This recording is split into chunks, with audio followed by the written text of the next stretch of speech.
We promote ourselves, if you read the English page of our website, we are the movement of the responsible parents. We intentionally don't focus on the word fathers.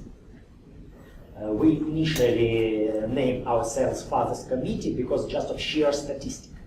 Because, as I said, 95% of fathers lose their cases. But we also welcome the women who sometimes find themselves in the similar situation. It happens, not very frequently. It's rare, but it happens. And from that point, I'll proceed to the other very important point. The link was advertised as comparative analysis. So now there is a thing to compare, which is, in Russia, there is no such judicial, legislative, legal definition as parental abduction. Now I ask you a question, don't hurry to answer. I want to give you time to think. Do you think, in Canada, that notion exists, right? So my question is it good or bad that parental abduction exists as some act of misbehavior, felony, or maybe even crime? In our outcome, we are split nearly half by half, 50-50, in favor of promoting criminalization of parental abduction and in favor of leaving the things as they are. What happens with the parents, or rather with the children now? For example, once again in my case, or in some other cases, my wife effectively has kidnapped my child. But it is not a crime according to the Russian law. She can do that, and police, children custody officers, courts, every state official, the whole system, they don't consider it a crime, a felony, a misconduct. They say it's your family matter. We don't interfere in the family matters because in the Russian code, there is a clear indication that the state does not interfere in the family matters when it comes to the children. It's up to their parents to settle their differences. It's very convenient position for the state official to do less job, not to be bothered by. But what happened next? That omission in the Russian law leads to a very peculiar situation. The businesses mushroomed in Russia, which makes money on reabduction, re-kidnapping, I may say. Can I use that word? Do you understand? Reabduction. Oh. Someone abducted, and you abduct the child back. So you pay money to some agency. Normally, usually, those agencies employ former policemen, former law enforcement officer, maybe from KGB, from who know how to track the people, who know how to tap the phone calls, which is illegal, by the way. And those agencies, some desperate father comes to the agency, brings a photograph of his abducted child, and say, I pay you money, you bring me child back. So those private detectives, they track somehow, I don't know how, I don't know their technology, but they do their job more or less once a year. They track a mother, a child. They then, for example, they find out that a child visits a child care facility, a kindergarten. They found out the timetable when the child is alone. And the father drives to that child care facility, grabs his child. Usually the kid does not object, it's his father, he's missing him. So everything goes very voluntarily. Once again, there is no crime. Father has a right to bring his children whenever, within the boundaries of the Russian Federation. And even abroad, if the country doesn't ask a visa for Russian passport. But what happened next? Those agencies even may provide the father and the child with a temporary accommodation so the other side would not locate the whereabouts of the child. and the child becomes a ball in a ping-pong game. He spends some time in his father's home, then he's abducted again with his mother. That could last forever, at least until a child is big enough to make his own decision where he or she wants to live with whom. But you understand very well how that ping-pong game shapes that child mentality, his child brain. This child actually becomes mentally, he becomes neurotic. I know that from my personal experience, because my 5-year-old son has already been diagnosed with neuroticism, a slight form of neuroticism. Because when he is with me, I'm not a doctor. We have agreement with my ex-wife. But no law, no court ruling can persuade or oblige a parent not to say some trash about the other side. It happens behind the closed doors. So children in those situations become neurotic nearly by definition, if the parent cannot agree with themselves. So generally, now we may turn that lecture to something interactive, because I can speak about this issue 25 hours a day. I'm living with you there. So, any questions? Okay. From your knowledge, which country has like the best laws when it comes to equality for parents? I only learned the laws of Russia, former Soviet Union countries, because actually the former Soviet countries, they all have nearly the same law.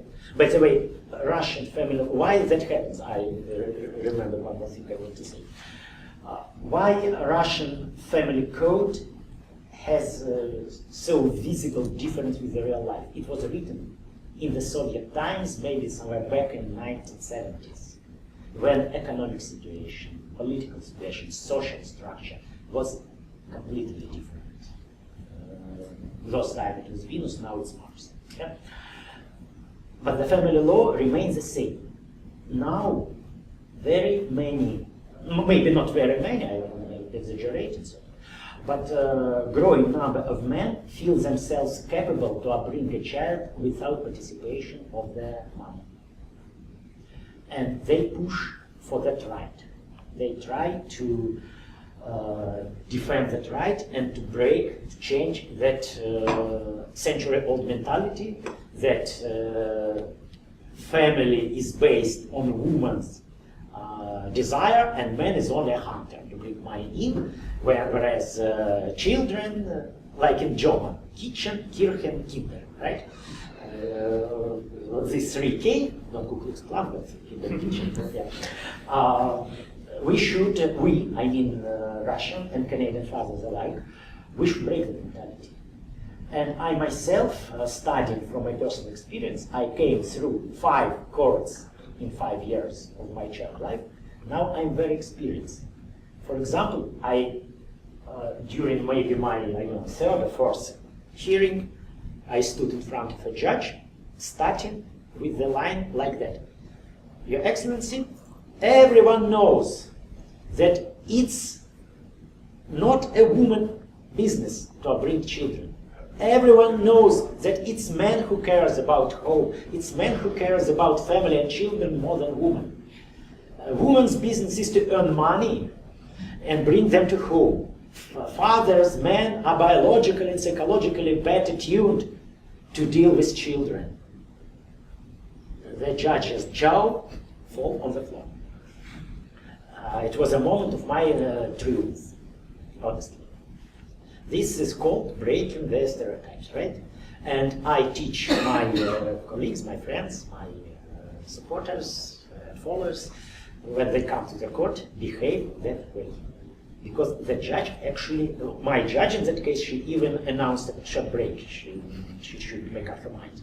She didn't know what to say. Yes. So in that term, I'm now answering your question. Once again, when you say about laws, you mean the laws on paper or how they apply and introduce in reality? I actually meant in practice, because In practice, I think I cannot say that for 100% certainty, but I think the family laws in Russia, as they are written, are just perfect. They are much better than I know that in Canada. But the problem is another problem. Not only that the laws have not been executed. The problem is that Russia very, I don't know for better or for good, but Russian legislator tried to move to the Western direction. They gradually cut off the freedoms Russian men still have.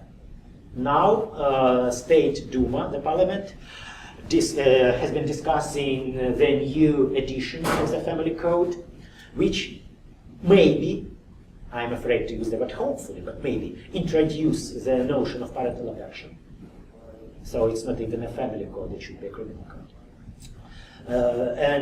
But on the other hand, maybe they will introduce the definition of shared parenting. If the definition of shared parenting will be introduced, it will solve maybe the huge majority of the problems we'll face. Because now it's up to a judge to decide whether or not to allow the other side to participate in the child upbringing, and if yes, to what degree. If that definition will be engraved in the law, the judges will be less free to rule, to make ruling of their will. So once again, as I have already said, it doesn't mean that this law, however progressive, will be executed. Yes. I just want to have one response to the application, and that is, I go to meetings called FACT, which stands for Fathers Are Capable Too. It has to do with parental alienation, and the law favors it. That's in that case. A woman could call and say, I feel threatened by my husband. They could come and arrest her. So the law really favors it. I just remember hearing before I heard about this, that in practice, Sweden had very aggressive laws when it came to parents staying at home that allowed both parents to do 2 years. So that in theory, the first 4 years of the kid's life could have one parent, but they allowed both parents to do it, the male. Is it up to a judge to decide will be it year after year, or 2 years and 2 years, or months? I think this was the workplace. The work allowed the to leave, the employee to leave. So it's against up to a judge. No, it never went to a judge. It was just the boss would. It was. I think the government. But still, it should be shared 50-50. Yeah, that's what it was. They both had 2 years each. Because I've heard the opinions of several professional children psychologists who objected very fiercely to the very notion of shared parenthood, or how to say. They said that a child gets used to a place he lives, and a child should have a place he could call home. They argue that if child has 2 homes, it could lead to a sort of schizophrenia in his mind, because his mind will be split between 2 houses. He will belong to neither of them. Personally, I disagree with that. But I'm saying it just to highlight, to stress that that problem is not that simple. Actually, when it comes to children affairs, there is another one big problem, the drastic problem. When a judge hears the case which involves children, she is not obliged to invite psychologists to participate. A parent may ask to set up psychological expertise, and children will write some, draw some pictures. Here is mother, here is grandmother, and understand so there are the lists. Yes, but it's judge's right, but not obligation. If the judge is just lazy, it's for me life-threatening case. For her, it's just a joke. She's got tens of people like me every day, so she doesn't care very much. And the problem is that the judge usually makes a ruling about children custody. Absolutely the same way as she rules about, I don't know, sharing a garage or a house. So for a judge, a child is not a person, it's a thing. And it happens very, very often, too often, that court decisions rule against the best interest of the child. This is a...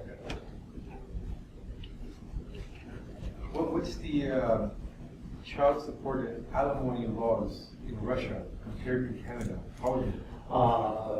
About Canada, I think someone else. Well, I can answer about Russia. I pay alimony myself. Yeah.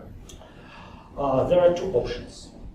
Either a parent who remains childless pays 25% of his income monthly, or in certain cases, if, for example, he hasn't got salary, he's not salaried, he has a business, or he has a permanent job, the judge may order him to pay some fixed amount, say equivalent of, I don't know, $1,000 or $500.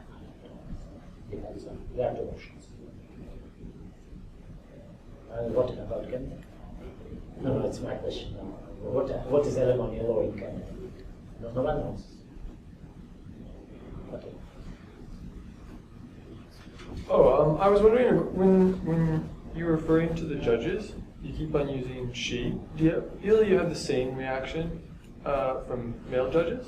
I participated as a public advocate, as a public supporter, in about maybe 15, 13, something like that, dozens or something hearings.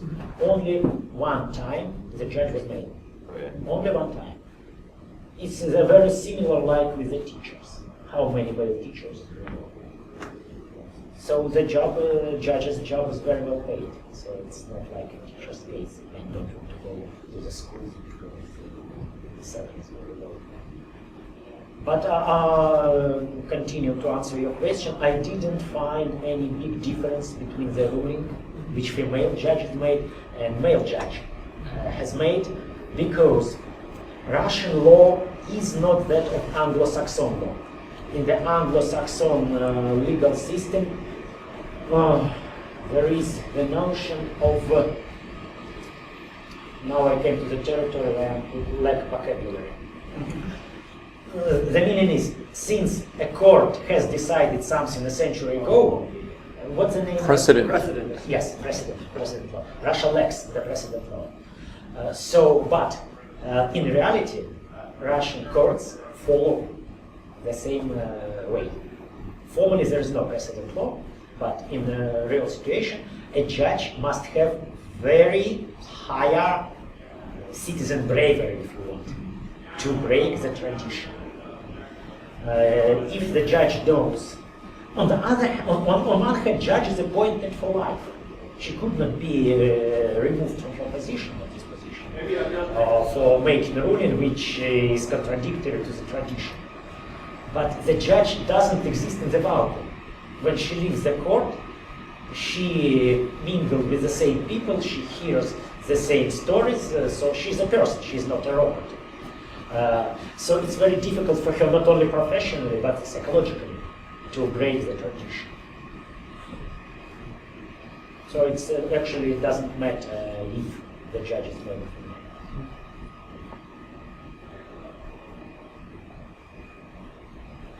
So the second part of my question, how is the child support laws in Russia?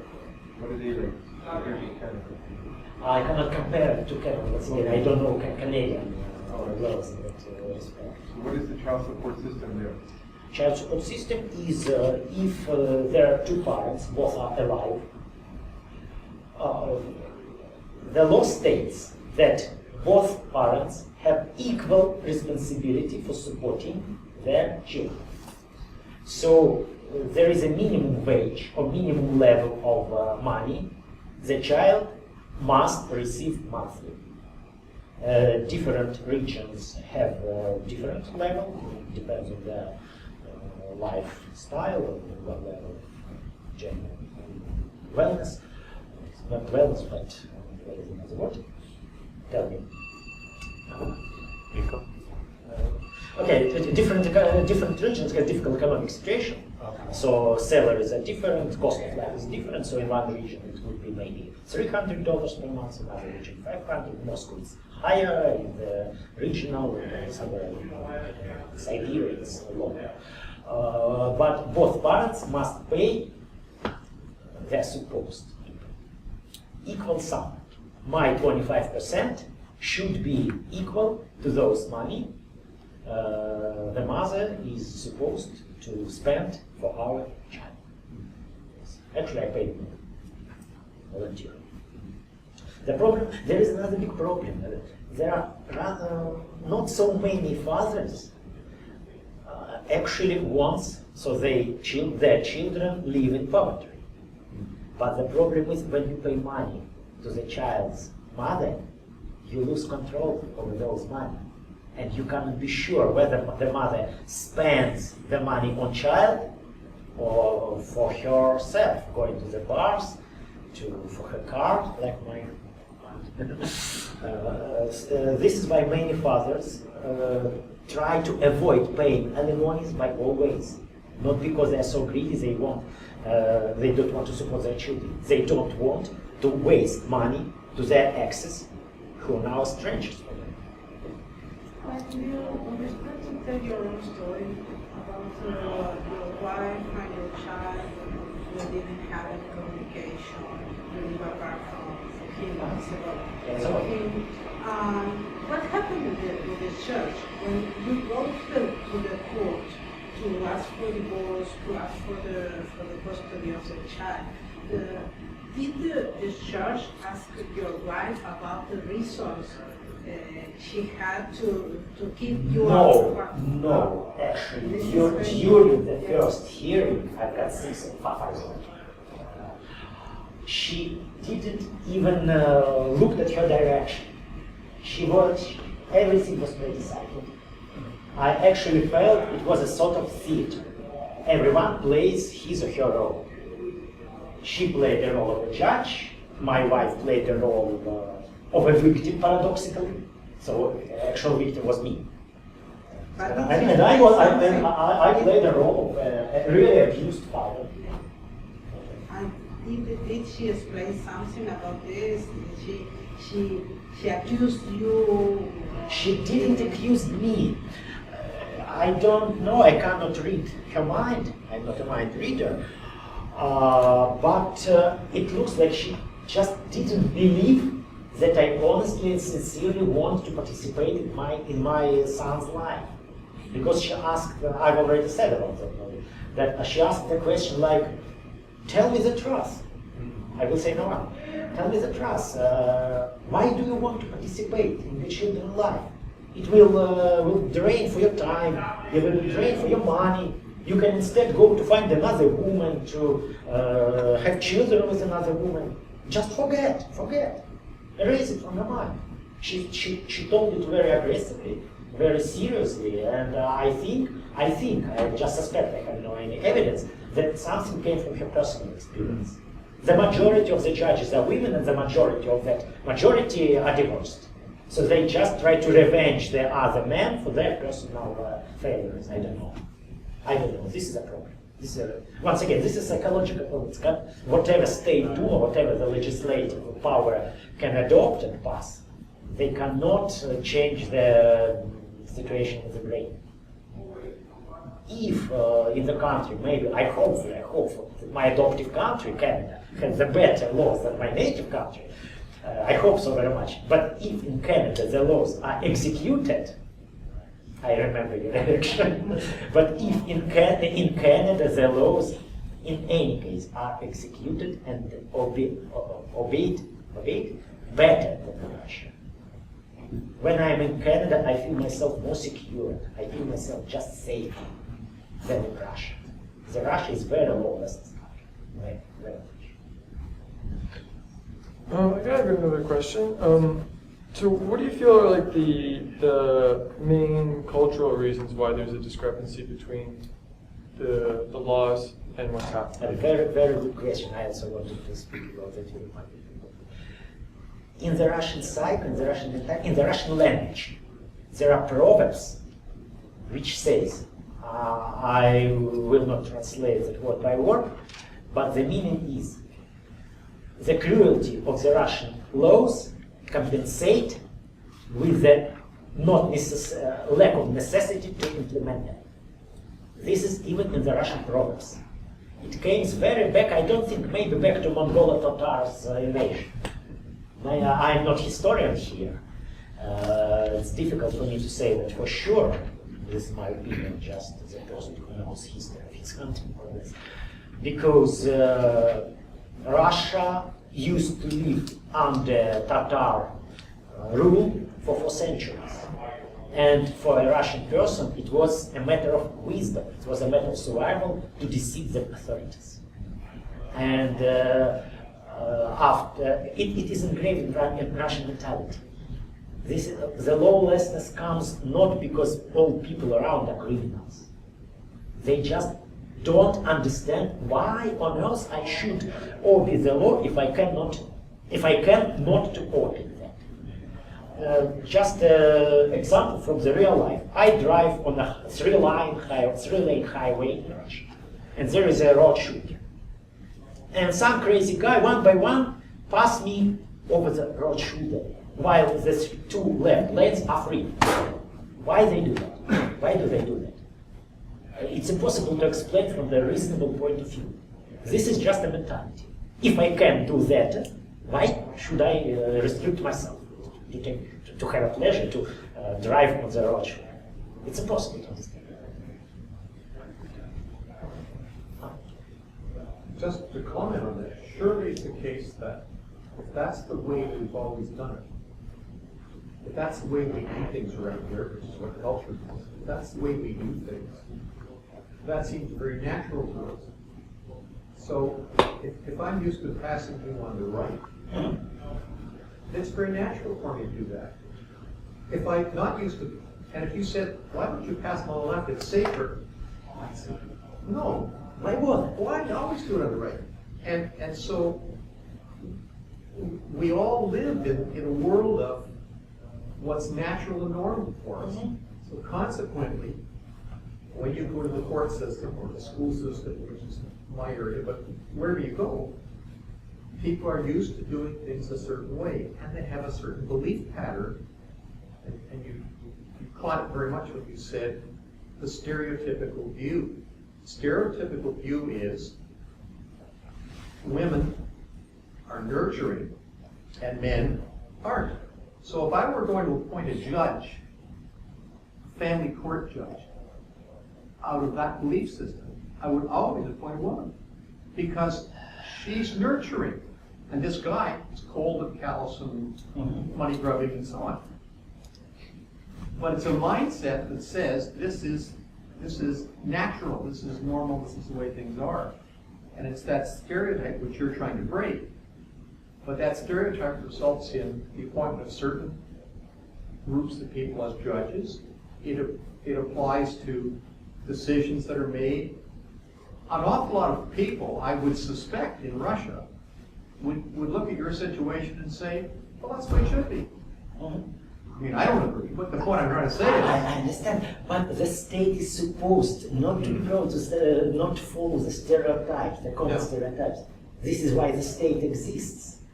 It should actually be equal to everyone. The law must be applicable to everyone, regardless of age, occupation, sex, whatever, nationality, whatever. And this is actually written in the Russian laws. Once again, the Russian laws, as they are written, they're okay. I cannot complain. But we live not on paper. I often, many dozens of our parents, our fathers, calls me. My phone is always hot because my phone is a national hotline. I just removed the card while I'm in Canada. When I come back to Russia, it will be hot again. They ask me the question, how should I behave in that situation? I always ask a question.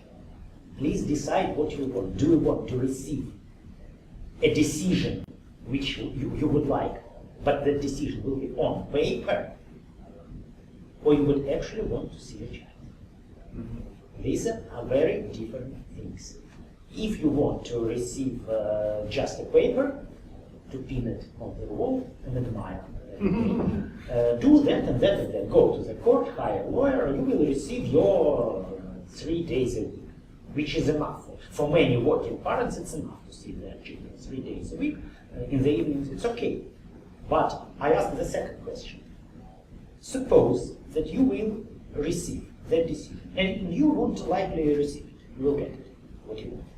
How are you going to see your child after that? You will come, you will take that ruling, Mr. Rubber stamp on that, go to your ex door, and kiss that door. You will knock, you will ring, no one answers. Well, you go to the court marshals with the decision and say, here is the decision, here is the ruling, she is obliged to let me see the child. You come with an officer or two,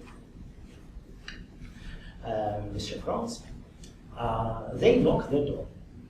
She cannot not open the door to the official. She opens the door and say, I'm not violating any rule, I'm not violating the rule. I agree, I don't mind, I'm happy to let my child see his or her father, but she is now sleeping, or she is ill, or she is busy, she went with her grandmother to the cottage. She's now in the other city across Russia, 5,000 kilometers away. That's it. That's it. What can we do? Maybe it's not a problem, maybe it's good. But the court martial have no rights even to touch the child.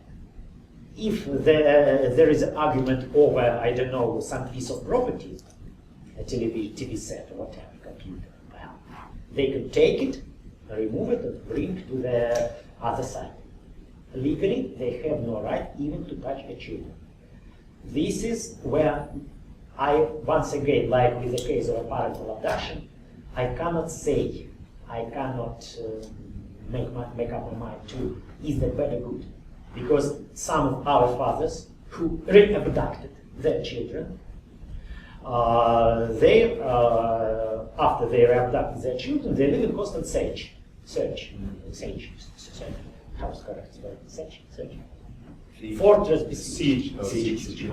They live in the constant siege because every 2 days or every couple of days, the court martial knocks their door, demanding to execute the court ruling, which is legally absolutely correct. That should be. I personally participated in that case. There were lots of cameramen from different TV stations because Fathers Committee participated. I later tell you, remind me about how mass media first took us. And a father says, please come in, he says to the court martial, ask my daughter if she wants to go to her mother. And I personally witnessed that the daughter, she was maybe 6 or 7 years old, she jumped on the upper shelves under the ceiling. She was actually shredding from fear. And she said, no, father, don't let me to the mother, I don't want to go, leave me here. And the court marshals, what can they do? They left. We have no right, we cannot touch her, we cannot grab her. When mother tried to approach her, the girl actually climbed to the ceiling. It's not very good actually, because it means that father sort of brainwashed the daughter. But in the opposite situation, it happens very, very often. When mother brainwashes the children, that father is a criminal, he wants to eat you, he wants to kill you, he will abuse you. And when father comes to visit a child, the same thing happens. The child very often also run under the bed or somewhere hiding, because mother told him, our father will come, big bad wolf, will eat you, like that. And law enforcement agencies, officials, can do nothing. Are you concerned that if parental abduction is turned into a law in Russia, that it will also be unequally used? So, like, if the parental abduction will be introduced, yeah. On my personal view, which is not shared by all at home, it will be good. Because currently women abduct the children in the first place. Even before divorce. Those family split often starts when parents are still legally married. A mother, mostly it's a mother, sometimes it happens that the father is intelligent enough to calculate how the things will go later, so he makes some preventive measures.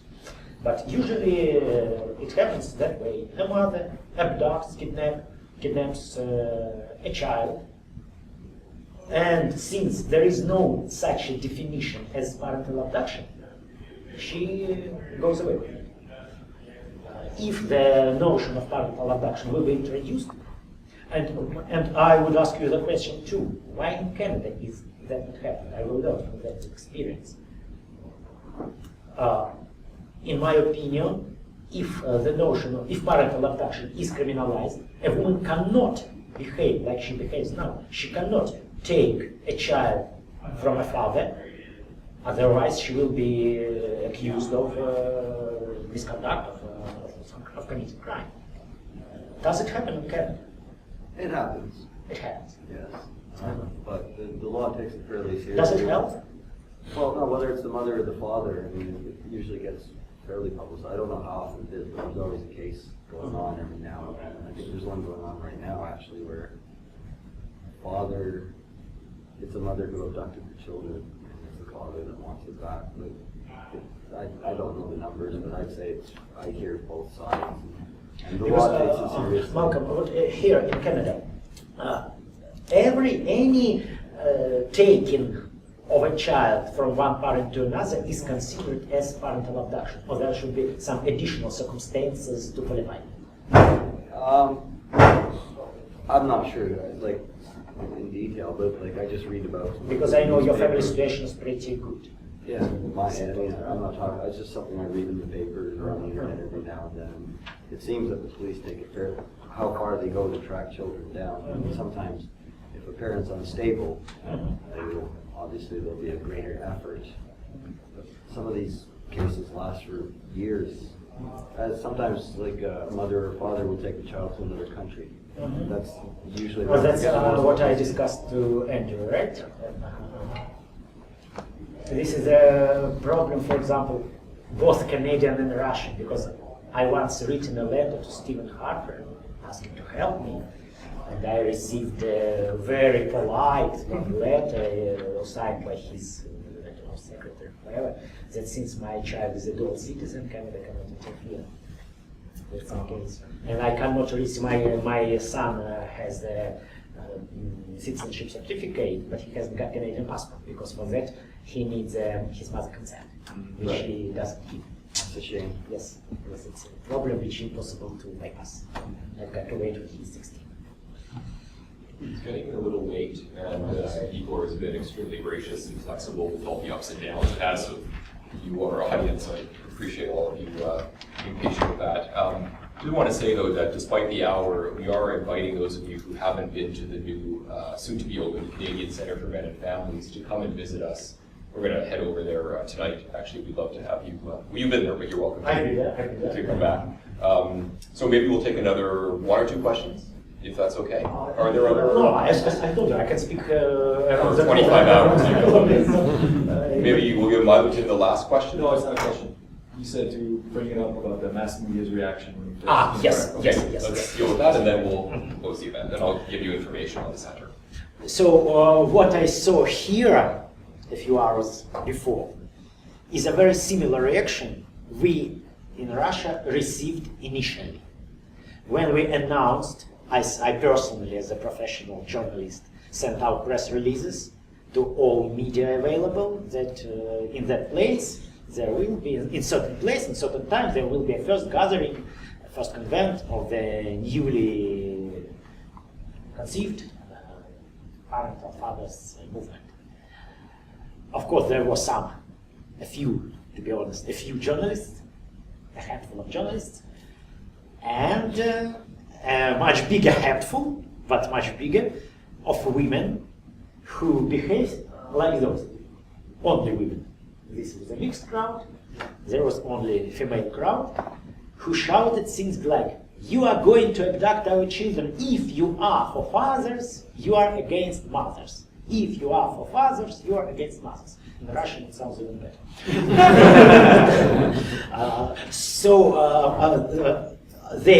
There are female groups. They don't call themselves feminists. The word feminism non-existent in Russia. Everything knows what feminism is, but on the ground there is no feminist groups. It's somehow alien to Russian mentality. I don't know why. But there are many groups of women who could be called Russian mothers, women of Russia, and so on and so forth, who started seeing us as their personal enemies. I stress the word personal because many people from our movement are ex-husbands of the women from those movements. They started writing poison pen letters to Interior Ministry, to investigative committee, which is the Russian analog of FBI. They wrote letters to State Duma, even to the Kremlin administration, accusing me personally as a coordinator of that group of attempting a state coup, of attempting of blowing up the Kremlin, of, I don't know, coming in conspiracy with Martian Alliance, and so on and so forth.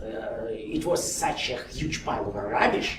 You cannot believe, I cannot personally believe. I would laugh at that unless it takes half of my life then to visit all these interior ministries, investigative committees, police and other establishments, just to explain that we are not anti-woman movement, that there are several women